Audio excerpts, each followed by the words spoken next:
So this is our family. It's my son, Matt, and my daughter, Riley.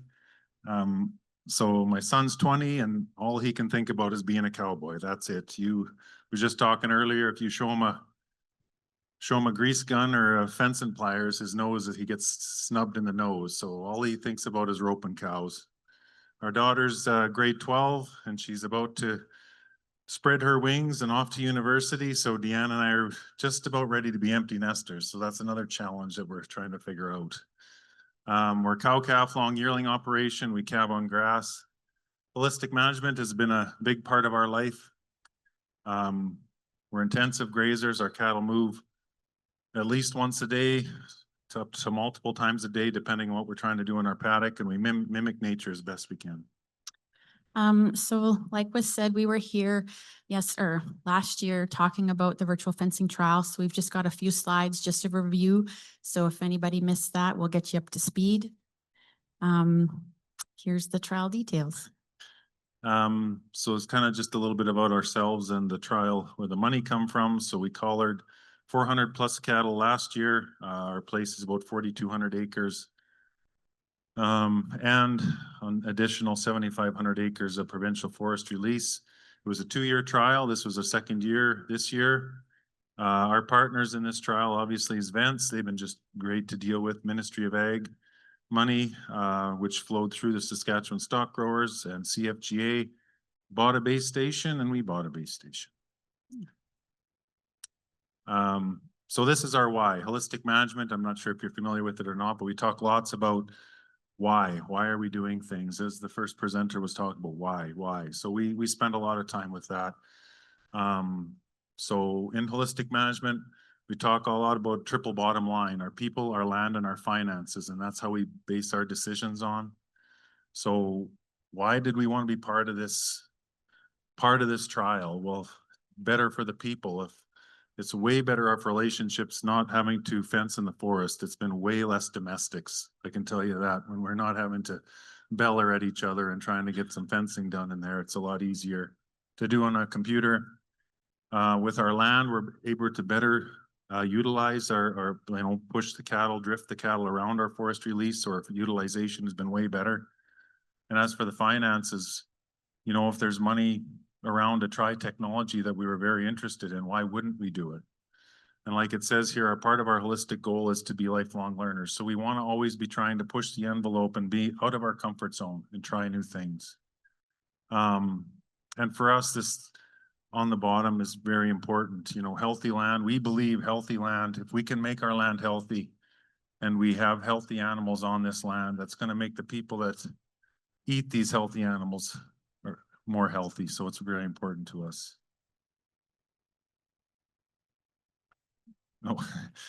So this is kind of what the last couple of years looked like. The first year was 407 cows collared. Last year was pretty much the same.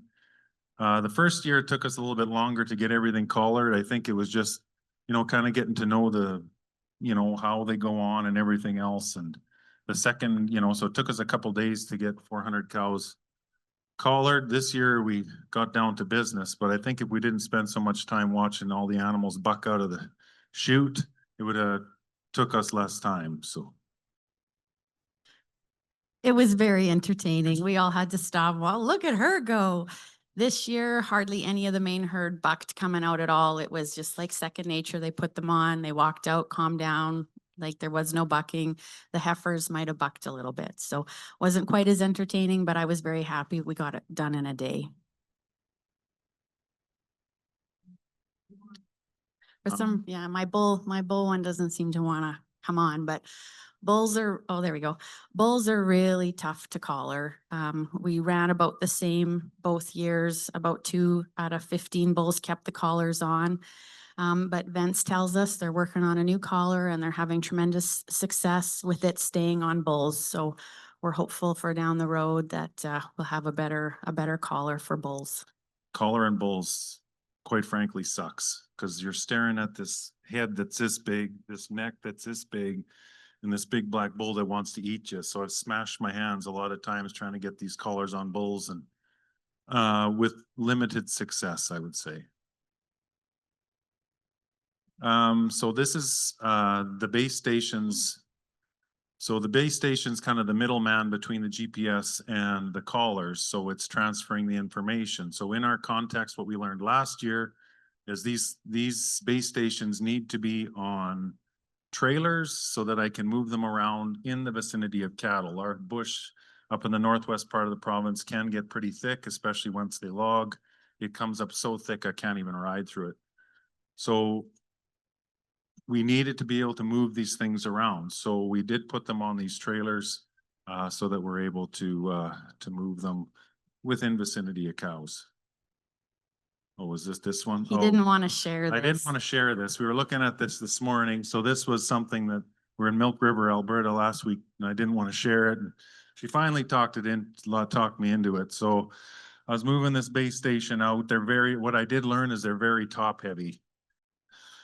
And I was doing about 2 miles an hour and I just hit a bit of a little stump and then look back to watch this thing in slow motion go over, and I had a heart attack. Literally, I was not happy. You didn't see that on Instagram, I can tell you that. So at any rate, I was not having a good day, but it turns out, thankfully, totally destroyed the solar panel, but I was able to, Buddy was coming from Lloyd, was able to pick up another solar panel for a couple $100 and I didn't wreck any of the tech. But that very next day when I was setting it up, I can see now where I carry all my weight. The batteries is what's heavy. So now they gets transported down there. So I do have the ability to learn. So this, just as a refresher, this is the training protocol. Vents has very clear guidelines on how to train the herd.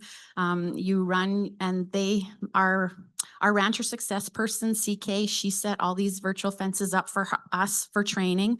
So day one, you run it along a hard perimeter fence. Day two, you move it in a little bit. Day three, you move it in a little bit more. Day four, you put one right in the middle of the paddock.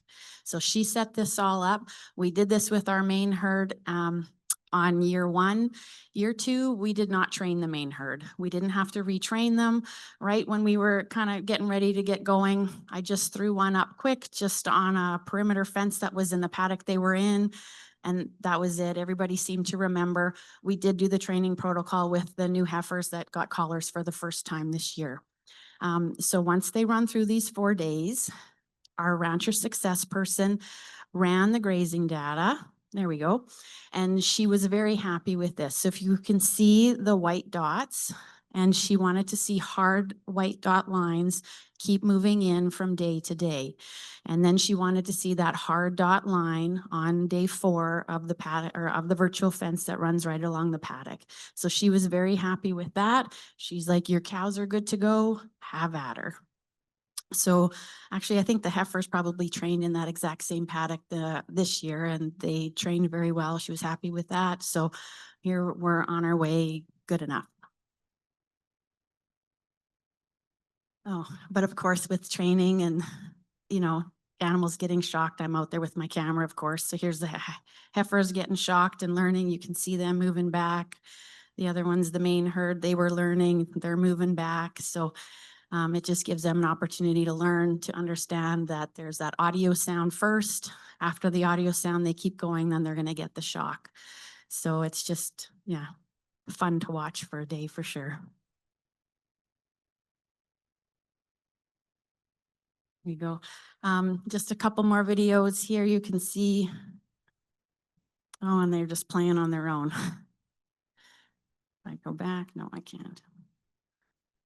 The one on the, I guess on the left, you see the cows just come into the quarter and then just automatically turn away. They just automatically drift. It's pretty cool how I was concerned when they were coming into that quarter. Yeah, like there was new grass. I'm like, they're gonna rush. They're gonna go right through this virtual fence. But they just came in and just turned. It wasn't like even there was any shocks, anything, just that audio sound. It was just smooth, calm, and it's like, this is awesome. And then the next one with the red girl, we had them on, that paddock was 40 acres. I had it broken into 10 acres, 10 acres, 10 acres. So she's testing that boundary. and all of a she's just turning around and then continues to graze. So it's not like it's a big event in her life of running into the virtual fence.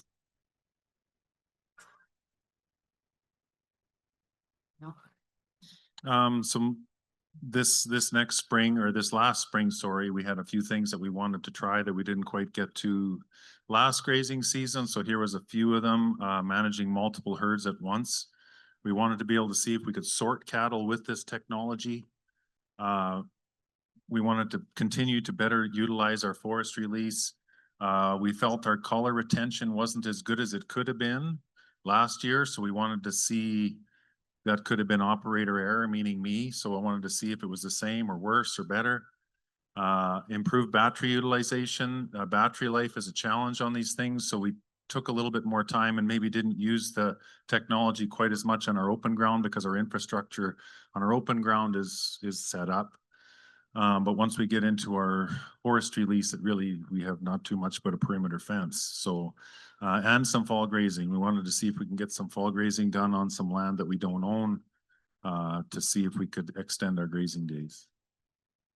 So I apologize, it's a little bit fuzzy here, but this was when we were managing 3 groups at one time. So the pink group is our heifers. We calved them somewhere different. Down in that bottom corner, they are now starting to join. I made an alleyway for them. They are starting to join the main herd. Main herd is in purple. Those are the girls who are going to calve. And the sprinkling in the red are our opens. I knew ahead of time who our open cows were from our preg check. We don't wean till quite a bit later, February, March. Traditionally, we sell our opens come August. We were dry this year. We wanted to sell our opens, I think it was the beginning of July. So it's like, let's see if we can use this technology to sort those opens off and then ship them because we don't have the grass. So at this point, I've got quite a few virtual fences up. I had to have certain ones apply to certain groups. As I'm letting those heifers in, I'm wanting everybody to start grazing together. I've up in the top there, you'll see some circles. Those are exclusion zones. So that's wet areas where there's a little bit of water. That is not where we're watering the main herd or the heifers or the opens. So nobody's drinking there. They had no business being in there. We could leave that for the ducks or the geese or whoever was there. The cows had no business being in there. I didn't want them to get stuck in mud or whatever. So I excluded those off. So it just gives a lot of ease, I guess, to to manage the 3 different groups at once. So now when we're getting to sorting. It's a little bit busy, so I Yeah, apologize it's about that, very but Deanne busy. will explain what's going on. Okay, so that last slide, they were up here and they're coming into our water system here. So they're all accessing the same water system. So now we've got 3 herds managing sort of separately. I'm wanting to sort those red ones off because we're wanting to sell them, and they're all accessing the same water system. So they're all grazing up there. They're coming in here to drink. And the red ones are not allowed to go back across this one. So this virtual fence here only applies to the red open cows. So they come in here to drink, they want to go back, they're going to get bumped to go this way. So there's new grass. This was all a paddock of new grass. When the purple ones come in to drink, they can go back to where they were grazing easy. Like this virtual fence does not apply to them. If they want to follow a red guy over there, they're going to get stopped. They're going to get bumped back to where they were going. At this point, I have the heifers and the main herd managing together. It's just those red ones that I want to go off. Now, we had to stop and really think about this a little bit because it had it set up differently the first time around. It didn't work. We were very tight. We were too tight. It didn't work for animal behavior. We were expecting too much of them. It had to be more of a natural grazing system that they're grazing, bump, bump, bump. Oh, there's more grass here. Instead of I'm here at the water, I have to make a decision. I'm getting a shock here. What do I do? So we had to make it bigger, more space for the animals. It takes time. This isn't something we did in a couple hours. We weren't there. So it was as low stress as you could get. Because we weren't there at all. It's tough for an impatient person like myself to just go in there and start sorting with a horse. So it was difficult to go and just let trust the technology and then just let it do its thing. And once we got our fences bigger, everything started to happen. And we'd go out there every morning and then we'd see more dries sorted off and more dries sorted off. It's like, hey, this is actually working. And then like down the road, we did have a water system down here that the dries would have access to, so they wouldn't have to go back to that same one. They could stay farther and farther away. One thing I thought was cool with this, like we've been super dry this year and, our dugouts are dropping, but I didn't even think about this until we started to set this up, is if you have this, you could use this technology if you've got more water in certain spots to be able to have these animals come together to drink, but then move off again, somewhere else. I didn't even think of that when we first started doing it, but I thought that there's huge potential in that. So this gets really complicated, but that's the beauty of it. This is just all done on the computer. There is not all this busyness for the cows to see or busyness for us to see. So once our red ones go, we've got some check and balances that they can't come back. If, let's say, a purple one goes here, we've got other check and balances that they can't cross the next one. So this is just very easy to put up another piece of mind, put up another piece of mind. It literally took a couple or a minute or something like that. So why not? So yes, it looks really busy, but I think that's the beauty of it. So we were about 95% successful on the sort. You still need your eyes. We went out there to ride to bring that red group home, and we seen a pair and we seen a cow that was really ready to calve. And we're like, oh, okay, they went through the virtual fences. They're in the wrong group. I'm like, we better just check our data. They were both in the open group. They were in the right group. But it was either a mistake on my part at Preg Check putting in the wrong data, or I know my vet doesn't like to hear that, or it could have been maybe, and he was like asking all kinds of questions when we were talking about this. It's like, was she close? Like, he didn't like that. Stressed him out that he might have been wrong because he doesn't like being wrong. But yeah, we were really happy with the 95% success rate, because at that point, we were probably even still calving a little bit here. We didn't have to bring everybody home to sort those animals off. It was a big win for quality of life on our part too.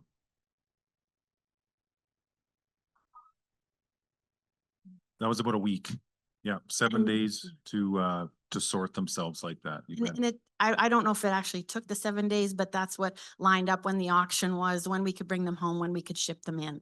So that's just kind of how that lined out.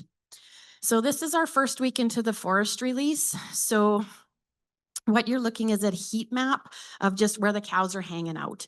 So water was our big limiting factor this year. We couldn't really, where the green arrow is where they access the forest release. We couldn't even really keep them tight into that area for any amount of time because we just didn't have the water. There was just no standing water there. We had to give them access to that whole south part, like that whole area that basically they got access to, because there was the lake over there on the left. So it was tough to really target graze in there. But one thing we did learn this year, we didn't have a base station in this corner last year. So we got like 0 grazing data in here. So it just looked, according to the computer, cows didn't spend any time there. I seen cows there. I knew they grazed there. So we put a base station there so we could, we could get, I guess, everybody. We could get the data that we needed. We knew that there was cows there, but we also knew that the base stations were too far. Yeah. So that was just one of those other things that to learn. As we're going, we're trying to learn. Better communication now. And then you'll see in these areas, they just ran along that cut line. These are old cut blocks that have grown back so thick, like John said, you can't even ride a horse through them. So that is hard data for us to take back to Saskatchewan environment, saying that the cows don't graze in there. And those are like 20, 25 years old, probably, like they're old cut blocks. Okay, then we had to do some changes on the fly. So like I said, this is where the cows were spending most of their time. And now the logging company calls and say, we're cutting cut blocks in your forest release. We need to access your south fence in 3 spots. Can we cut the fence next week? All our cows are right here. They wanted to cut there. They wanted to cut there. They wanted to cut there. Well, with this technology, we could make some changes on the fly. So we gave them access very easily. I think our perimeter fence like runs like this. So we just bumped out, here's the lake. We bumped out on the northwest side of the lake. We put up a back fence. As soon as we gave them this access, they just tended to drift that way. We set up the back fence, so the loggers had their access to do the logging in there, to cut the fence. We might have had the odd bull that they logged around, but I could sleep at night. I'm not sure I could have slept at night with the cows where they were cutting the fence, and I think I'd have stressed right out. And just some interesting cow behavior too that seems to come up. So when you run some grazing data, you can see how many events that cow has. So 120, she lived on that south boundary, hundreds of audio events, hundreds of shock events. She was out of the fence, she was in the fence. You can't see that, but if you were to, if on every one of those circles, it would tell you if it was an audio A or a little lightning bolt. So that girl loved the pain. She just was on that fence constantly. I hate her. I hate her. Finally, we had to take her home along Highway 26 and put her into hard fence. I hate her. But we have the best cow ever over here. She had one audio event right here, and then she lived her best life. That's my milk cow's calf, Josie. So she's, I don't know, she's like 6 now. Best cow ever. She's just living her best life. And 120 has now booked a ticket on our call truck. Just some other interesting animal behaviors. Remember those exclusion zones I was talking about? This is another cow, I think 161, and just how she checked it all. She checked it all, didn't go in it, but she definitely tried. And yeah, this is just, I find it just kind of interesting, some of the stuff. So this is basically our whole grazing plan on one cow. So it just shows where she spent her whole summer. I think everybody's on the other side of the highway now, but it's just interesting stuff to go back and look at. There's a couple things that when we were making this up, they're looking at the slides, like in the middle of that forestry lease again, that's how thick it is. They just don't want to log there. When you go west of the lake, living where we live, predation's a thing. We got wolves and bears and everything else. And when I see they didn't get too far west of the lake, that tells me that probably I got some wolf. You know, they were bugging me there a little bit that I don't know of. So it's interesting data just to start asking the question again is why? Why are they grazing the way they're grazing? Yeah, not many animals did go very far west.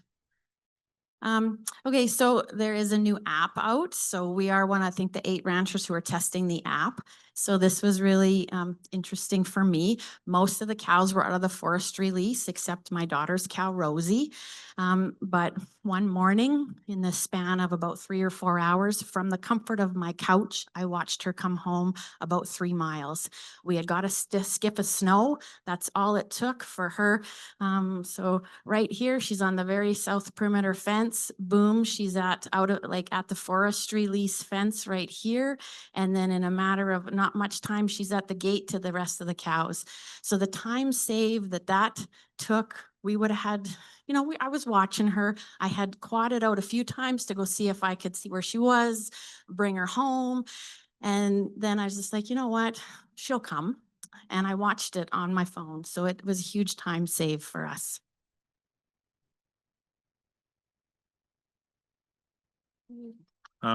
So the collar retention.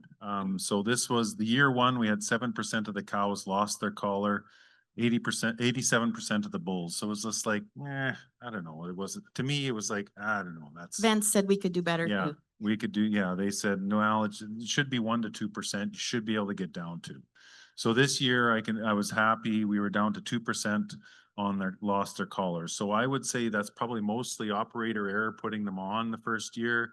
You know, you don't know what the hell you're doing. You kind of follow their instructions. I was scared it was going to be too tight. So probably I was putting them on too loose. I'm getting more comfortable with them being tighter. So I'm thinking that was it. I just wasn't getting them tight enough. They do have to sit on their neck a certain way. So it's a bit of a balancing act to get it right. But I feel like we did a lot better this year. The bulls, it's just tough getting them on bulls. Like Deanne had shared earlier, they've got new technology that's, I think she said, that's been on bulls now for 2 months. So the technology is changing so fast. Yeah, it's changing very quickly. Go ahead, dear. I guess, yeah, battery life, we did a little bit better too. I find these are really tough numbers for me to find on the software. But we went from year one, we had 29 critical batteries. Year two, it was down to 17. We're still getting quite a few errored out collars. So I feel that has a little bit to do with, when they're drinking in the big tire trough and that collar is now submerged in water. Because when I was changing out batteries all winter, some of those, I was tracking those errored collars. So when I went to go change out those batteries, we had corrosion issues on the connections. So I'm trying to talk to our ranch success person and just dissect those numbers a little bit closer too. This was actually of this morning, checked cows this morning. So this is our herd. We're doing some fall grazing on some hayland. This fence right here is very sketchy. I don't even think it's up. This is a slough. So I'm really hoping they don't even go in there because this is all forest. So let's throw up the virtual fence. Do you want to talk about? Oh, so one of our goals is we wanted to do a lot of fall grazing with it. Well, I had it in my mind, I'd be bouncing all over our neck of the woods, trying to have good relationships with our farmers. All that canola stubble, like last year, we had a ton of it around. I thought, jeepers, that'd be awesome to graze. Some quality of life things in there. I don't like the calves. They're getting to the age now where they're kind of drifting off by themselves. They're so used to being on their own. We don't wean early, and we pondered back and forth. Like, I think that we could have utilized, we're more efficient with the technology this year. If we'd have weaned our calves and then put them off, made the cows graze, we could have bounced them around. I don't feel uncomfortable about doing that. But I just, with the calves on them, and I know that my backgrounding enterprise does not make us any money, like zero.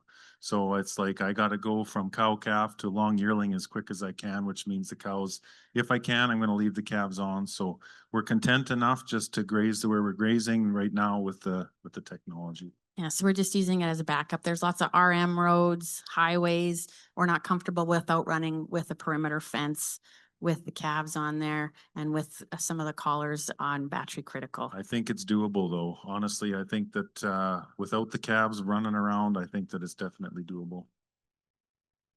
Go ahead, dear. So what's coming?